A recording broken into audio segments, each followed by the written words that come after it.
Two big games, though, tonight up in the Greater St. Helens League teams. 2A about Mark Morris hosting Foster, and then, of course, at the 4A level, many thinking Skyview had a good shot to go deep into these playoffs. That was at Kiggins Bowl tonight, and Bryan Levesque was out there for the proceedings. And Skyview last year, of course, beat Auburn in the quarterfinals, and looks like Auburn had revenge on their minds. Yeah, Auburn definitely came here tonight. Like you said, last year it was 34-21. Skyview came out on top in that one. Skyview last year made lots of big plays. Tonight they just couldn't get their offense going, while at the same time could not slow down the running attack of the Auburn Trojans. Auburn jumped out to a 21-0 lead, which is never good in a playoff football game. And conversely, at the same time, while they jumped out 21-0, Skyview went 3 and out on their first 3 drives. Fourth drive, they didn't, but they threw an interception that was ran back 53 yards for a touchdown. So it was not looking good at all, down 21-0. However, with 3 minutes to go in the half, the Skyview we know and love up here came to life, and they put 2 touchdowns on the board in the final minute 41. Ellis Henderson, a 23-yard touchdown run, and then they forced Auburn to punt for the first time in the game. And then with 13 seconds to go, Kieran McDonough hit a 52-yard pass to Carl Graves. So actually it was 21-14 at the half. Looked like we were going to have a game. Skyview got the ball to start the second half. It's like they got to get first downs. Unfortunately, 3 and out, give the ball back to Auburn, who goes 10 plays, 70 yards, marches right down the field. Missed the field goal, however, so, game's still in check. Unfortunately, Skyview again, 3 and out. This time Auburn does cash in. They go down, score a touchdown, and then they end up punching in to go up 28-14. Skyview hangs in there. A couple drives later, goes down. McDonough hits a screen pass to Parker Henry from 34 yards out with 6 minutes to go in the game, cutting it to 28-21. Unfortunately, that was the last time they touched the ball.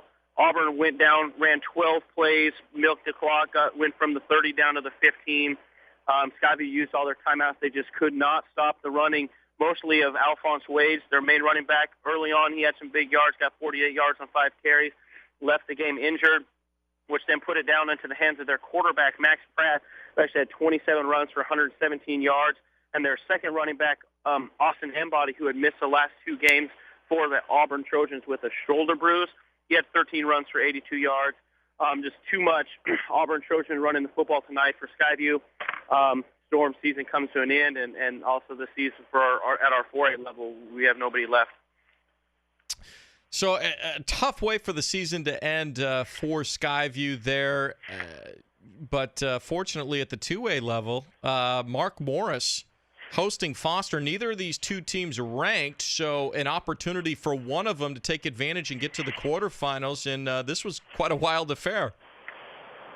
Yeah, unlike what you guys are doing down there in here, we still, seed stuff set up way in advance, and we actually at the 2A level in the round of 16, we have basically a quarterfinals going on. We have the number 4 team at number 1 and the number 3 at number 2. Unfortunately, instead of happening in the semifinals, it's happening in the first round. And what that gives us is a couple of unranked teams fighting it out, like we have Foster and Mark Morris.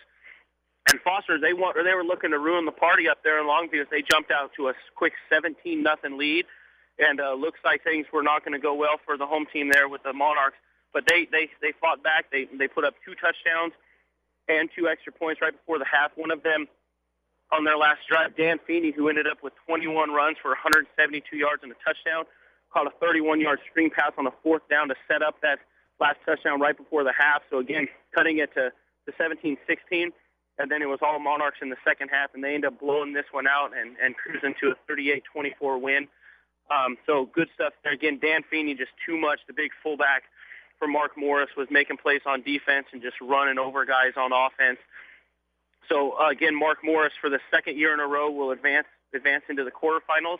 The team there we're going to be playing will be the Interlake Saints. Excuse me, the team that they beat last year in the first round at home, 35-21. Interlake came into this game playing 9-1 Port Angeles, and Interlake was a 3-8 team. However, Interlake is a 2A school that plays up in the Kinko with all the 3A schools, And if you don't know, the 3A Kinko schools are Liberty, Bellevue, Juanita, Mount Si, all teams that are in the playoffs. So every time they would lose to them, that counted as a league loss. So kind of strange on that. The Interlake gets a big 47-26 win, so we will have a rematch up in Longview next weekend for the Monarchs.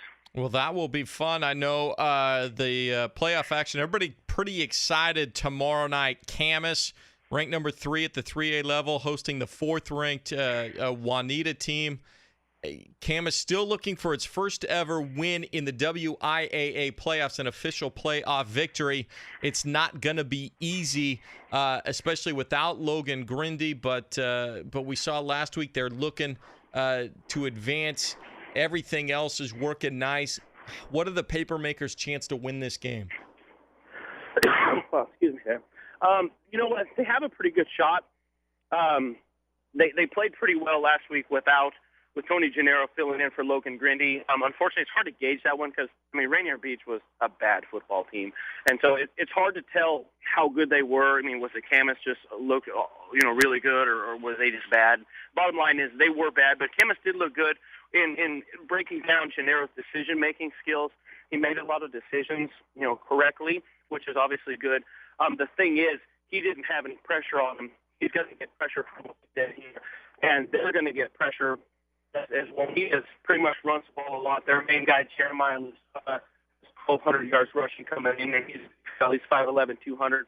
And then one of their big guys that leads him on this to be trying to stop the Camas run with Zach Marshall, who's going to have to run the ball a lot here, is they have a big tight end there who already committed to the University of Washington for Juanita, and that's Jared Hua, who's 6'3", 235. And he's ranked 13th in the state by Dirk Newton at WashingtonPress.com. And they have a couple other, big guys. So they're a big, strong, physical team. And so I think this is going to match up really well. It's obviously good that it's at home. It's definitely not a gimme. But, it's basically a coin flip. If Tony Gennaro can manage the game and make some plays and get the ball into the hands of Brent Hill and Addison Owen and get the run game established, and if they can slow down this Juanita running attack, I think we're going to have a game that at least we're going to go into the fourth quarter not knowing who's going to win. Well, that should be fun. Kelso on the road. They've got a little different task taking on undefeated and 5th-ranked Kamiakin. I think some people surprised maybe Kelso won last week. Do the Highlanders have a chance in this? They actually do, albeit pretty slow. Not a very big chance. It's a long drive over there to the Tri-Cities.